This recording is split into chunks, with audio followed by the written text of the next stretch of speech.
नमस्कार, जनता टीवी देख रहे हैं आप और मैं हूं आपके साथ रितेश कुमार गौतम। और बुलेटिन का आगाज करेंगे एक बड़ी जानकारी के साथ।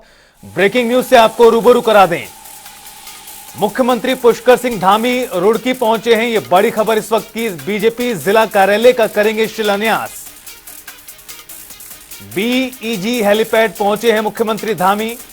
पुलिस प्रशासन ने सुरक्षा के कड़े इंतजाम किए हैं। दरअसल यहां पर जिला कार्यालय का शिलान्यास किया जाएगा और इसी कार्यक्रम में शामिल होने के लिए रुड़की पहुंचे हैं मुख्यमंत्री पुष्कर सिंह धामी। बड़ी खबर इस वक्त की, अहम जानकारी आपको बता रहे हैं। पुलिस प्रशासन ने उनके कार्यक्रम को देखते हुए सुरक्षा के कड़े इंतजाम किए हैं। मुख्यमंत्री पुष्कर सिंह धामी रुड़की पहुंच चुके हैं। दरअसल यहां पर जिला कार्यालय का शिलान्यास किया जाएगा मुख्यमंत्री द्वारा और सीएम के आगमन को लेकर पुलिस प्रशासन ने भी व्यवस्थाएं मजबूत बनाई हुई हैं। और आपको बता दें, जिला कार्यालय का शिलान्यास यहां पर होगा। और रुड़की से हमारे सहयोगी आरिफ अली हमारे साथ जुड़ गए हैं ज्यादा जानकारी और ताजा अपडेट्स के साथ। आरिफ, जिला कार्यालय का शिलान्यास यहां पर किया जाएगा, कार्यक्रम आयोजित किया गया है, मुख्यमंत्री भी पहुंच चुके हैं रुड़की। ताजा अपडेट्स क्या हैं अब? देखिए रितेश, जिस तरीके से अभी अभी मुख्यमंत्री पुष्कर सिंह धामी रुड़की पहुंचे हैं और उन्होंने सबसे पहले यहाँ पे कार्यालय का जो भूमि पूजन है उसमें भाग लिया है। उन्होंने यहाँ पर कार्यालय का जो लोकार्पण किया है, शिलान्यास किया है। उसके बाद सभी लोग मंच पर है और यहाँ पर उम्मीद जताई जा रही है कि मुख्यमंत्री पुष्कर सिंह धामी रुड़की को एक बड़ी सौगात देने वाले हैं। कई योजनाओं की आज सौगात हो सकता है कि मुख्यमंत्री यहाँ पर लेकर जाए। हालांकि उनके साथ साथ यहाँ पर जो सांसद है हरिद्वार के रमेश पोखरियाल निशंक और राज्यसभा सांसद नरेश बंसल के अलावा भाजपा के प्रदेश अध्यक्ष महेंद्र भट्ट और प्रदेश महामंत्री अजय सिंह वो भी यहाँ पर मौजूद है। भाजपा के कई कद्दावर नेता यहाँ पर आए गए हैं और यहाँ पर जिस तरीके से विधायक, भाजपा के तमाम विधायक यहाँ पर मंच पर देखे जा सकते हैं। आज उम्मीद जताई जा रही है कि आज प्रदेश के मुख्यमंत्री जिस तरीके से आज रुड़की के भाजपा कार्यालय का, जिला कार्यालय का जिस तरीके से शिलान्यास हुआ है, तो कहीं ना कहीं आज ये वो जनता को भी कुछ सौगात देने वाले हैं। जी बिल्कुल आरिफ, जिस तरह से आप बता रहे हैं कि कार्यक्रम को संबोधित भी करेंगे, क्या कुछ ऐसी योजनाएं हो सकती हैं, बड़ी घोषणा हो सकती है जो मुख्यमंत्री कर सकते हैं, जिसको लेकर चर्चा है? तो देखिए जिस तरीके से मुख्यमंत्री यहाँ पर पहुंचे हैं, उन्होंने सबसे पहले भूमि पूजन में जो भाग लिया है, यहाँ पर बाकायदा बहुत तैयारी के साथ भूमि पूजन यहाँ पर कराया गया है और जो कार्यालय का शिलान्यास है वो विधिवत रूप से यहाँ पर हुआ है। भाजपा कार्यालय का बड़ी संख्या में यहाँ पर कार्यकर्ता पहुंचे हैं। भाजपा कार्यकर्ता यहाँ सुबह से ही इंतजार में लगे हुए थे, फूल मालाएं लेकर वो यहाँ पर पहुंचे थे और नगाड़ों के साथ भाजपा कार्यकर्ता सुबह सवेरे से ही पहुंच रहे थे। जैसे ही मुख्यमंत्री यहाँ पर पहुंचे उनका ढोल नगाड़ों से स्वागत हुआ है। अब जिस तरीके से 2024 लोकसभा का चुनाव आ रहा है, उसी के मद्देनजर जिस तरीके से जो हरिद्वार सांसद रमेश पोखरियाल निशंक वो भी यहाँ पर मौजूद है, तो जनता यही उम्मीद कर रही है कि जिस तरीके से आने वाले 2024 में जो चुनाव होना है लोकसभा का, उससे पहले मुख्यमंत्री और जो सांसद है वो कुछ ऐसा करके जाएंगे कि जिससे जनता के लिए एक नजीर पेश होगी और ऐसी योजनाएं देंगे, कुछ ऐसा करेंगे, विकास कार्य की घोषणा करेंगे ताकि लोगों को उनका फायदा पहुंचेगा। जी रे बिल्कुल आरिफ, कुल मिलाकर कहा जाए तो काफी ज्यादा महत्वपूर्ण पूरा कार्यक्रम माना जा रहा है और जिस तरह से तमाम बड़े दिग्गज मंच पर मौजूद हैं वो काफी कुछ दर्शाता है। बहुत शुक्रिया आरिफ तमाम जानकारी विस्तार से देने के लिए। तो आपको ताजा अपडेट्स दे दें कि दरअसल जो जिला कार्यालय बनना है उसका भूमि पूजन कर दिया गया है और ये ताजा तस्वीरें सामने आ रही हैं रुड़की से, जहां पर जिला कार्यालय का शिलान्यास किया है मुख्यमंत्री पुष्कर सिंह धामी ने। भारतीय जनता पार्टी के प्रदेश अध्यक्ष मौजूद हैं मंच पर, सांसद मौजूद हैं, साथ ही साथ अन्य विधायक भी मंच पर मौजूद हैं। बड़ा कार्यक्रम दरअसल आयोजित किया गया है। रुड़की से लाइव तस्वीरें आपको दिखा रहे हैं। मुख्यमंत्री पुष्कर सिंह धामी ने जिला कार्यालय का शिलान्यास किया है और अन्य कई नेता भी यहां पहुंचे हुए हैं और भव्य स्वागत किया गया मुख्यमंत्री पुष्कर सिंह धामी का।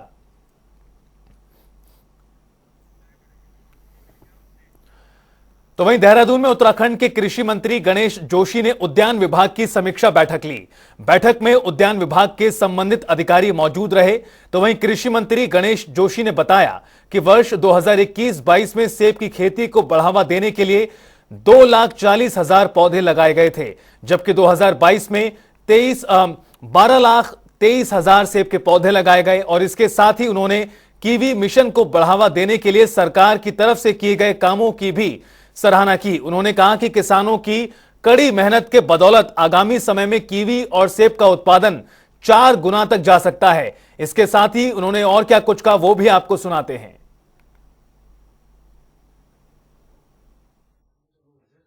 माननीय मुख्यमंत्री जी ने हमारे हॉर्टिकल्चर विभाग की हमारे वहाँ की समीक्षा बैठक रखी है।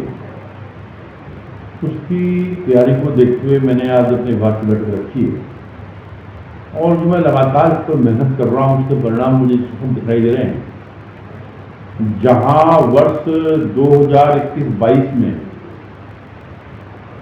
2,40,000 पौधे लगाए गए थे, वहीं 23-23 में 12,06,000 सेब की पौध लगाई गई।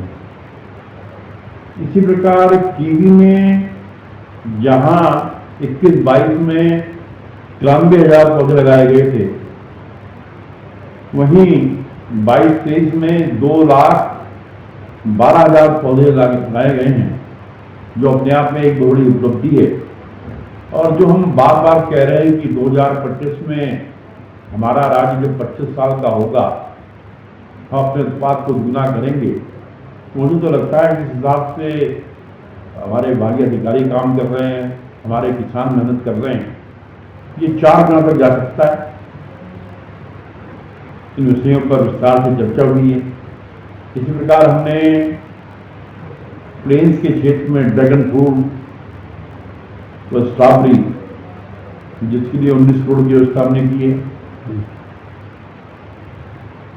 वहीं जहां पहले एप्पल के लिए मात्र 4 करोड़ रुपये था, 35 करोड़ की व्यवस्था माननीय मुख्यमंत्री जी ने की है। मैं मुख्यमंत्री जी का आभार व्यक्त करता हूं। और मुझे यूरोप जाने का मौका मिला एक एग्रीकल्चर टूर पर, और जो यहाँ पर आकर मैंने आकलन किया, आज हमारे यहाँ इतनी संभावनाएं हैं कि हम स्विट्जरलैंड से ज़्यादा सुंदर हमारा प्रदेश है। मैंने अपने अधिकारियों से कहा है कि हमें जो हमारा फ्रूट जो है खराब हो जाता है, क्योंकि ऊपर का फ्रूट नीचे आ नहीं पाता, फट जाता है या खराब हो जाता है। तो हमने कहा कि अन्य प्रदेशों की बातें से हिमाचल जो है वाइन बनाता है, महाराष्ट्र में वाइन बनती है। और इस बीच रुख करते हैं एक बड़ी जानकारी का। ब्रेकिंग न्यूज आपको बता दें जो सामने आ रही है, ये बड़ी खबर। 5 महीने में 13 बाघ बाघिनों की मौत हो चुकी है। धामी सरकार इसका आकलन करने की तैयारी में है। मामले में मुख्यमंत्री पुष्कर सिंह धामी का भी बयान आया है सामने। इस मामले का निश्चित रूप से आकलन किया जा रहा है। कह रहे हैं मुख्यमंत्री, कोई भी दोषी होगा जरूर कार्रवाई की जाएगी इस पूरे मामले में। आपको बता दें कि प्रदेश में काफी चिंताजनक स्थिति बाघ बाघिनों की मौत को लेकर बनी हुई है। जिस तरह से 5 महीने के अंतराल में ही 13 बाघ बाघिनों की मौत हो गई है और इससे काफी ज्यादा चिंता में है सरकार। मुख्यमंत्री पुष्कर सिंह धामी का कहना है कि पूरे मामले का आकलन किया जाएगा। और नवीन शुक्ला हमारे सहयोगी ज्यादा जानकारी के लिए हमारे साथ लाइव जुड़ गए हैं। नवीन, जिस तरह से 5 महीने के अंतराल में ही इतनी बड़ी संख्या में बाघ और बाघिनों की मौत हो चुकी है, वो कहीं ना कहीं चिंताजनक स्थिति की ओर इशारा करता है। आखिर क्या कुछ अभी तक कारण समझ में आ रहे हैं जो लगातार मौत का आंकड़ा बढ़ रहा है, और सरकार इस पूरे मामले को किस तरह से ले रही है?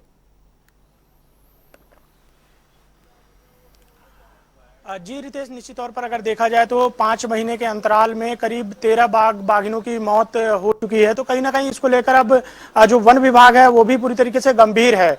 इसके साथ ही मुख्यमंत्री पुष्कर सिंह धामी ने साफ तौर पर अब अधिकारियों को निर्देशित किया है कि जो बाघ बाघिनों की मौत का कारण क्या कुछ है, इसकी पूरी तरीके से जांच की जाए और जो जांच रिपोर्ट है उसको मुख्यमंत्री कार्यालय को भेजा जाए। तो कहीं ना कहीं मुख्यमंत्री पुष्कर सिंह धामी इस मामले को लेकर पूरी तरीके से सख्त रुख अपनाए हुए हैं। उनका साफ तौर पर कहना है कि अगर इन मौतों में कोई भी दोषी पाया जाता है, कोई भी अधिकारी दोषी पाया जाएगा या कोई कर्मचारी दोषी पाया जाएगा, उसके खिलाफ सख्त कार्रवाई की जाएगी।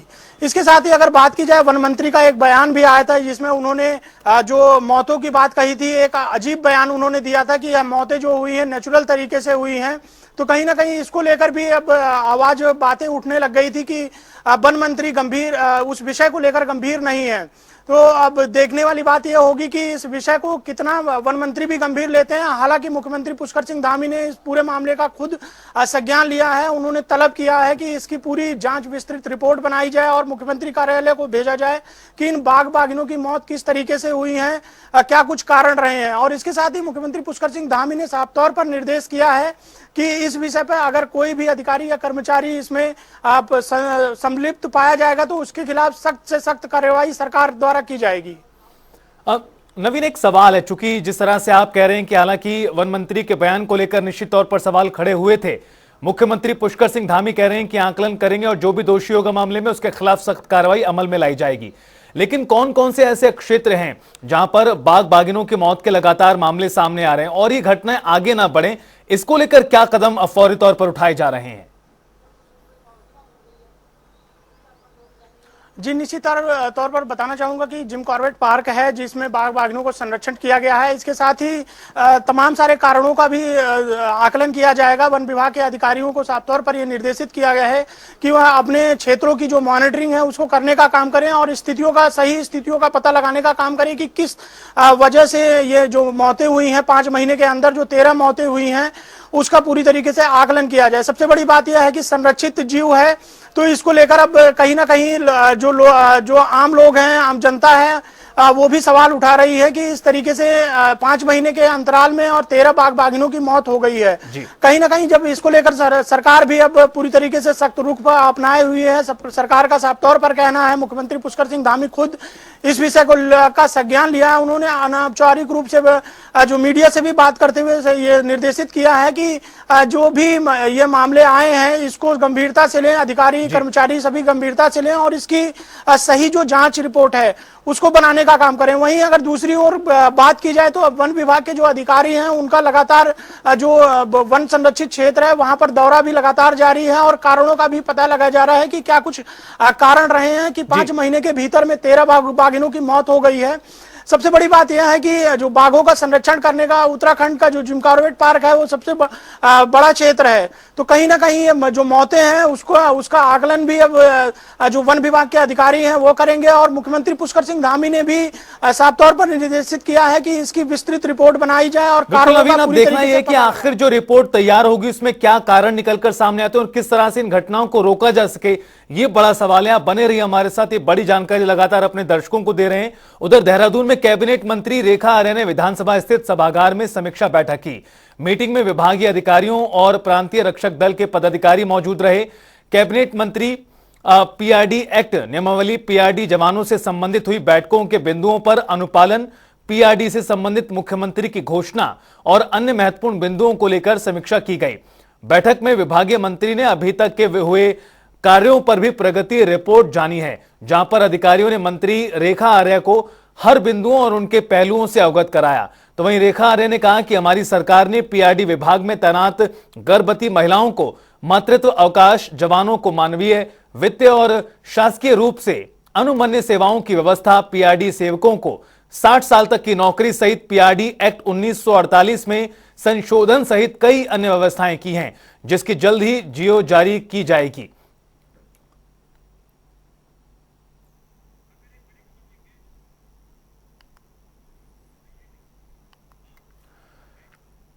और चलिए बुलेटिन में आगे बढ़ते हैं, जहां उत्तराखंड में मौसम ने करवट बदली है। प्रदेश के 6 जिलों में बारिश के आसार बने हुए हैं। बड़ी जानकारी देवभूमि उत्तराखंड से आपको बता दें, प्रदेश के 6 जिलों में बारिश के आसार बने हुए हैं। मैदानी इलाकों में गर्मी का तांडव है। गर्मी को लेकर येलो अलर्ट जारी किया गया है। 4 धाम में बारिश के आसार हैं। तो पूरी तरह से मौसम कहीं ना कहीं बदला हुआ नजर आ रहा है। हालांकि जरूर बारिश के आसार को लेकर जो अलर्ट है और पूर्वानुमान है वो जारी किया गया है। और नवीन शुक्ला हमारे साथ लगातार जुड़े हुए हैं देहरादून से, हमारे सहयोगी लाइव। अब नवीन, जिस तरह से मौसम को लेकर ताजा अपडेट सामने आए, कई जिलों में बारिश के आसार बने हुए हैं, गर्मी से लोग परेशान हैं, माना जा सकता है कि अब उन्हें गर्मी से निजात मिल सकती है जल्दी।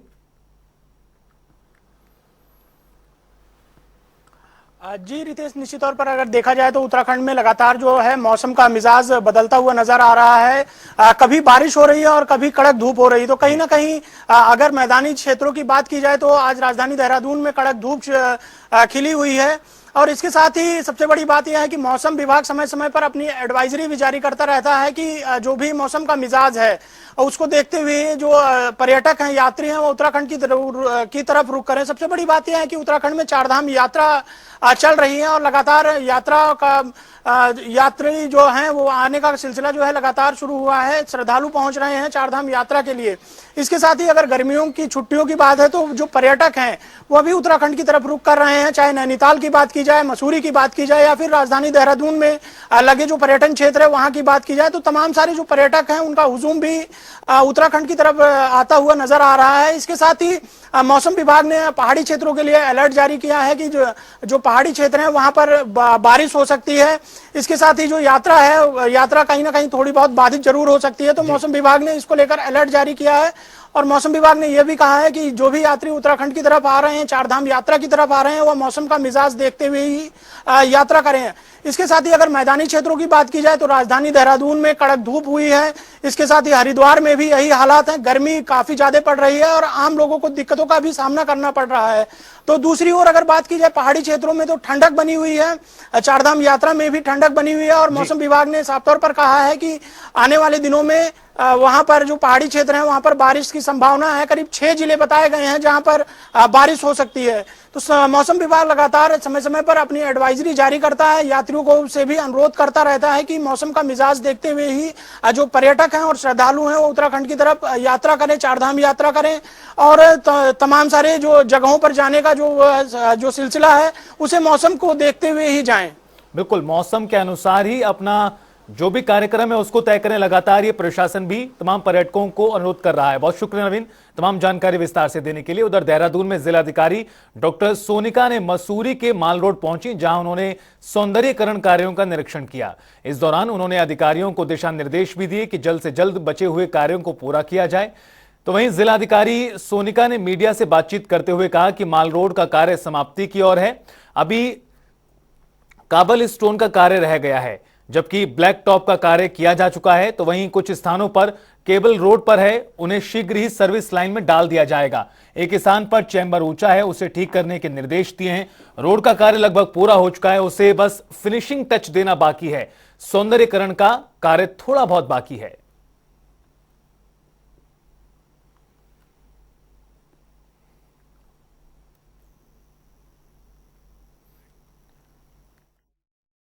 अभी कॉबलस्टोन का काम बचा हुआ है इस रोड पे और बाकी इन्होंने ब्लैक टॉप तो कर दिया है।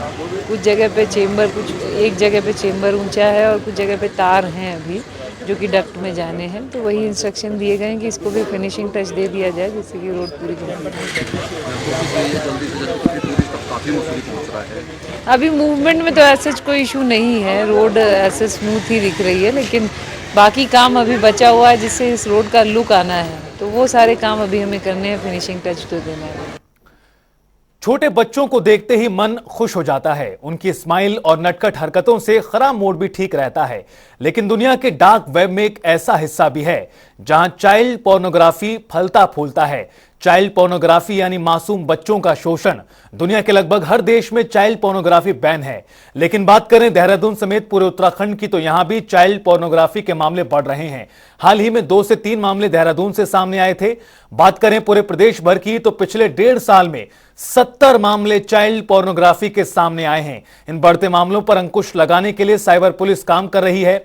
साइबर सीईओ अंकुश मिश्रा का कहना है कि लगातार साइबर पुलिस द्वारा सोशल मीडिया के जरिए लोगों को अवेयर किया जा रहा है। इसमें हमारी तरफ से लगातार सोशल मीडिया पर अवेयरनेस की जा रही है और जैसे मैंने बोला, गलती से इसमें एक्चुअली समस्या यह आती है, कानून जो है वो गलती को माफ़ नहीं करती। तो अगर व्यक्ति से नेग्लिजेंसी हुई है या फिर उसने अनजाने में करी है तो कहीं ना कहीं कानून इस चीज़ को इस प्रकार से इंटरप्रेट करता है कि आपको एक चीज़ लॉ पता होना चाहिए था, जिस कारण से हम ज़्यादा से ज़्यादा अवेयरनेस कर रहे हैं। और इस क्रम में बताना चाहूँगा कि लगातार इसमें हमने कई बार जनता में मैसेज किया है कि आप प्लीज़ इस प्रकार से चाइल्ड पोर्नोग्राफी कंटेंट को ढूंढिए मत। अब उसमें हमारे एंड पे भी फिल्टर्स होते हैं कि जो हमें कंटेंट मिलता है भारत सरकार से जो फॉरवर्ड होके आता है उसको हम प्रॉपरली मैंने बोल फिल्टर दिया। करते हैं कि क्या उसमें चाइल्ड पोर्नोग्राफी का कंटेंट है कि नहीं है। और अब खबर रामनगर से है, जहां पर सड़क हादसे में एक युवक की दर्दनाक मौत हो गई। आपको बता दें कि रॉन्ग साइड आ रहे एक क्रेन ने स्कूटी सवार मां बेटे को टक्कर मार दी। हादसे के बाद राहगीरों ने दोनों को अस्पताल पहुंचाया, जहां डॉक्टरों ने युवक को मृत घोषित किया। युवक की मौत की सूचना मिलते ही परिजनों में कोहराम मच गया। मैं डॉक्टर शिवम कुशवाहा रामदास जोशी चिकित्सालय में इमरजेंसी डिपार्टमेंट में डॉक्टर हूँ। एक्सीडेंट का केस है, अभी जो हमारे पास लेके आए थे तो मृत ही था, एम्बुलेंस 108 में आया था। इधर पे ईसीजी जब कराए तो कंफर्म हुआ कि हाँ ब्रॉड डेड ही था, लेकिन अभी मॉर्चरी पोस्टमार्टम के लिए मॉर्चरी भेजा गया उसको। बाकी कार्रवाई आगे कल होगी। दूसरी उनकी बताया जा रहा है कि शायद उनकी माँ है, तो अभी उनको इस चीज़ में बताया नहीं है कुछ। और फिलहाल इस बुलेटिन में इतना ही। आप देखते रहिए जनता टीवी।